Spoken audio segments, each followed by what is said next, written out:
Great series of videos here on the weapons of the street. The bat, the club, the knife, the stick. And what do you do when someone attacks you on the street with a weapon? Well, I'm going to tell you how to defend yourself, and I'm going to tell you how you can live to fight another day and make sure the other guy doesn't attack anybody else. So I want you to defend yourself against a bat, a club, a stick, and all that. And I also don't want you to get hurt. But I don't mind if you hurt the other guy, because he's attacking you with a weapon, folks. You have the right to defend yourself. So let's start. He's attacking you with a club. So someone is going to attack you with a stick or a club. If he's going to swing it straight down over your head, it's important that you block it on the up. So don't let him get really down close to your head, and don't let him bend his wrist some. So I want to block it as he's starting to come in. And to do that most effectively, I want to come into him. So as he's starting to swing, I don't want to back up. I want to come into him with a rising karate block. This is not a jiu-jitsu block or a kung fu block. This is a rising karate block where I'm meeting him with a hard block, and I'm trying to catch him as close to his wrist as possible. And I'm lifting it up away from my head. When I do that, I'm going to lock it. I'm going to reach up and lock that bat or his wrist around my hand. So I've blocked it with my left. Now I step in so I can be close to him, and I lock it. I reach and I actually make a figure 4 of my hands right above his head. Now when I do that, I'll reach and I'll grab my own wrist. This locks his arm, and from there I can take him and throw him to the ground. So I've stepped in, I've up blocked, I reached up, reached my hand inside and grabbed his wrist. Good picture there. I've grabbed his own wrist and my wrist. That means I can throw him to the ground, and I can throw him on the ground. This is a hard fall for him to take. When I smash him on the ground, I can take the club right out of his hand and hit him right in the face with it to stop him from doing it again. So it's a very easy technique to do, but you have to do it before he starts coming down hard with that club. Catch it, as he's just starting. He's going to start swinging. Catch it as he's just starting. Meet the club. Lock the arm, block your own wrist, take him straight down to the ground and smash him on the ground. Then you can take the club right out of his hand, and you can hit him right in the head with it, or you can hit him in the groin with it, and you can finish him off. We don't want this guy getting up and attacking someone else with a club. So I want to hold him or finish him off till the police come. This time he's going to attack by the club, and this guy is going to be swinging a little sideways. He's not going to be trying to come in and hit me on top of the head. So I want to be in a good side stance so I can move forward and back. If I'm standing straight, I can't move forward and backwards. I have to have one leg forward and one leg backwards. Now, since I'm right-handed, I like to have my left side forward. He's going to start swinging in, and I'm going to turn. He's going to swing to try and hit me in the back or the back of the head. I'm going to turn into him and come up with a left rising block and catch his hand. And at the same time, I can punch him in the groin. So I'm going to catch his hand, and I can punch him in the groin if I want. But look here, I got the hand right up. I'm protecting my face so that club couldn't come around and hit my face, and have a good, strong elbow block. I can punch him right in the groin from there, or we're going to do a finish here. I'm going to actually take him and use his momentum to pick him up and put him on my hip. So I blocked it here. I punched him in the groin. I loosened him up. And now I'm picking him up on my hip and doing a hip throw.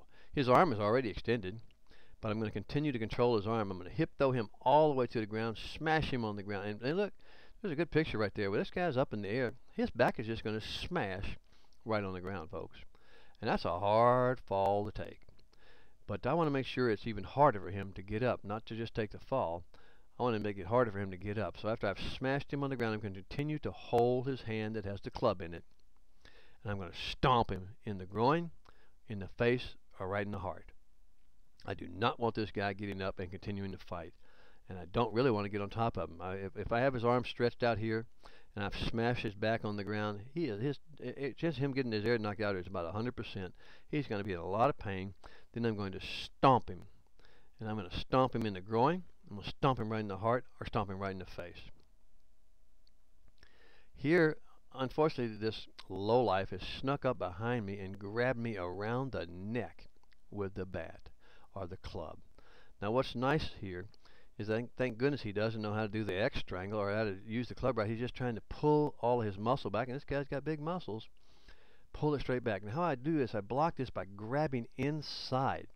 And if you notice, look at my face there, I have really tightened my neck. Tighten your neck, folks. You only got about 3 to 7 seconds to stop this guy or he's going to choke you out.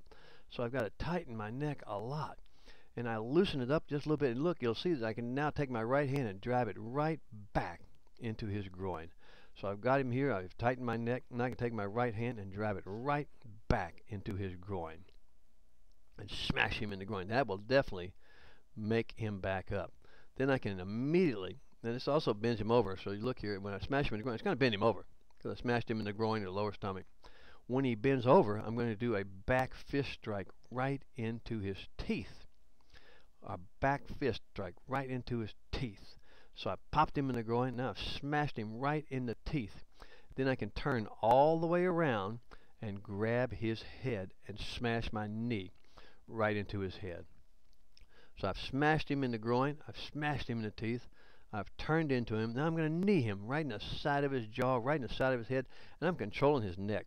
When you control someone's neck, you absolutely control their body.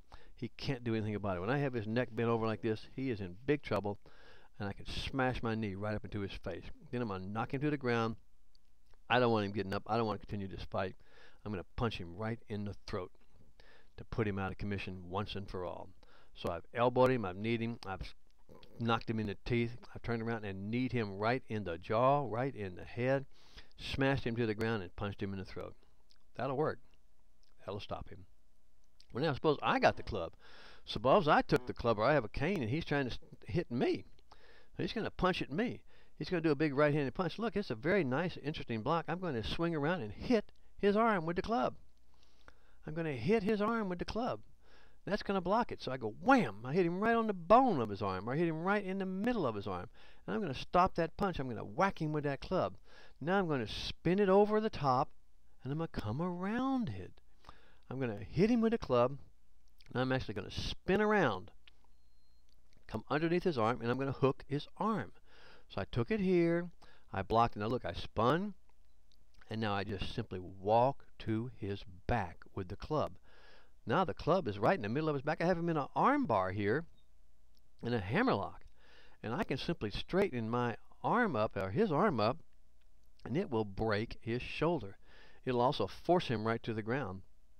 When he's in this position, folks, he doesn't have a lot of ways he can defend himself. So when I lean him over here and I stretch that arm up, I could kick him right in the face if I want. I can smash him right on the ground. I can kick him right in the ribs right there. This is a good technique. It'll break his arm. It'll finish that fight, and it'll knock. It will keep you from getting hurt again. All right, this time he's going to try and punch me. I got a stick. I don't know why he's attacking me. He's just on drugs. So I block the right. Now I'm going to block coming into him. I've always found it very effective. Rather than letting his arm get closer, I'm going to stop his arm before it gets a lot of momentum. So it's going to get. I'm going to block it out there right as you see. I'm stopping him right at the shoulder. So as he's starting to come in, I've reached in and blocked his arm and stopped him right at the shoulder. Then I'm going to come down and smash him right in the knee. Oh, man, that's going to get his attention. I'm going to break his kneecap. So I've blocked his arm. I'm going to come down and smash him right in the knee, right in the shin. But I'd rather hit him right on the kneecap. This hurts him. Then I'm going to come up and I can smash it right in the groin. Right in the groin. And now I'm going to actually step around the back and stick the club through his groin, right through his legs, and lift up. So I've hit him in the head, I've smashed him in the groin, and I just step around the back. Now the club is, look with my hand down there. He's up on his toes, folks. He ain't up on his toes because he's a dancer. He's up on his toes because, buddy, I am hurting him. I've got his back, I've grabbed his hair, I've grabbed his shoulder, I can wrap my hand around his neck, and I have that club yanked up against his groin, right against his nuts, and he is in pain and agony. He ain't going nowhere, but wherever I take him, I can smash it right into the wall. I can walk him to the police. I've got control here, folks. Now, we're going to learn to do a choke with the stick here, but now I want you to be careful. Chokes with a stick are very powerful. If you don't do them right, you could hurt your partner because this is a stick going through his throat. So we're going to do a choke here against his throat. You want to practice it with your elbow on the back of his neck. So I'm going to take that stick and put it against his neck, and I am going to do a full half Nelson type of choke. So I took the stick, I put it up, I'm holding it with my right hand, my palm is facing over, or down, up. I reach around and wrap my left arm around the back of his neck. Then I pull with that right one. This right there is a good choke. Right there is a good choke. That's going to tend to finish him right off. But I want to make it extremely bad for him. I can choke him right there with that half Nelson with my hand behind his neck, locking that club against my elbow, and digging that and pulling it back into his throat. It's going to choke him right there.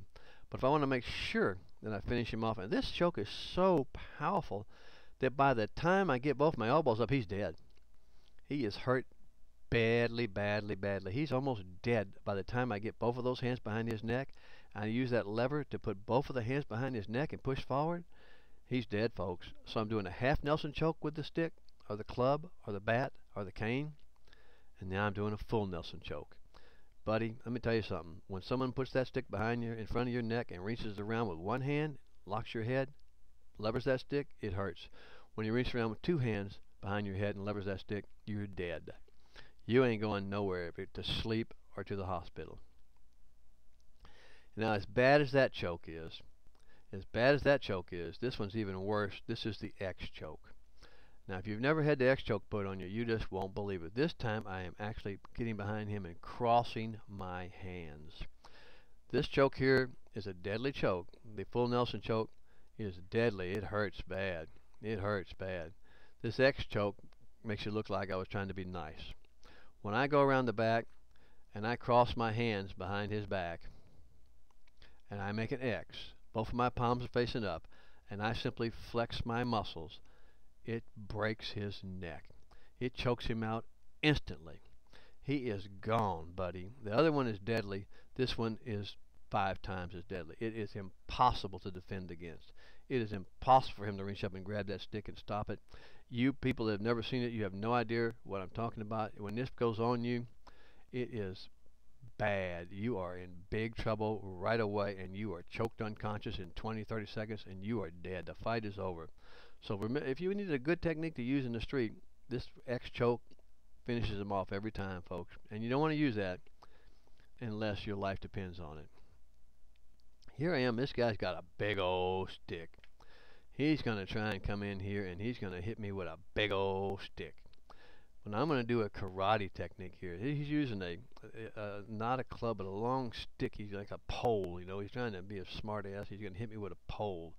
I'm going to step and block it, and I'm going to use a rising block and meet it, hold it firmly, then I'm going to break it in half. Now that's a really interesting technique. But I have a strong hand. I've trained my hand so that when I block it, I can actually chop him, and I can snap that stick right in half. This is an advanced technique. You're not going to be able to do this if you're just starting karate or stuff. But if you do karate, you know, one of the reasons that we break things in karate is so we can break your bones and we can break sticks. And we can break through things, and your arm is not as strong as a stick. I can break your elbow as easy as I can break that stick. Then I'm going to hold the end of the stick I just got. I'm going to spin around and hit him right in the temple with it. And I'm going to finish it up with a hard back kick right into his heart, right into his ribs, or right into his groin. So it's really some great stuff. I've snapped the stick in half. I spun around, smashed him in the head, the side of the ear, right on the neck. Then I kicked him right in the teeth. I back kicked him right in the gut. I back kicked him right in the groin. These are great techniques. I promise you this, when you do it, he ain't getting up. But that's an advanced technique. So now I got a guy that's got a chain. He's got a motorcycle chain or a bike chain or a chain that holds a belt or a lock. Now when I'm doing a chain defense, I can't block the chain like I did that stick because it will wrap around me and hit me in the head. So you've got to get out of the way. So when he swings, I want to be standing up tall because he's going to swing at my head or my upper back. He's generally not smart enough to swing at your legs or something. So he's going to swing, and I'm leaning forward over my front legs. So many people make the bad mistake of putting all their weight on their back leg. I want all my weight on leaning forward so I can lean back. If I'm already leaned back, I can't get back any further. He's going to hit me. So as he swings at me, I duck back. I move away and lean back. Lean back out of the way. Then I immediately come in and block it and grab his arm. So he's gone by me here, as you can see, and his arm isn't there, so I come in and hit his arm, grab it, and put it on the top of my shoulder. And it's locked straight up. Then I can come right down and snap his arm off. It's a great technique. When you block it, you can come right down, pull that elbow right there, and I can break his arm right off, folks. It's that easy.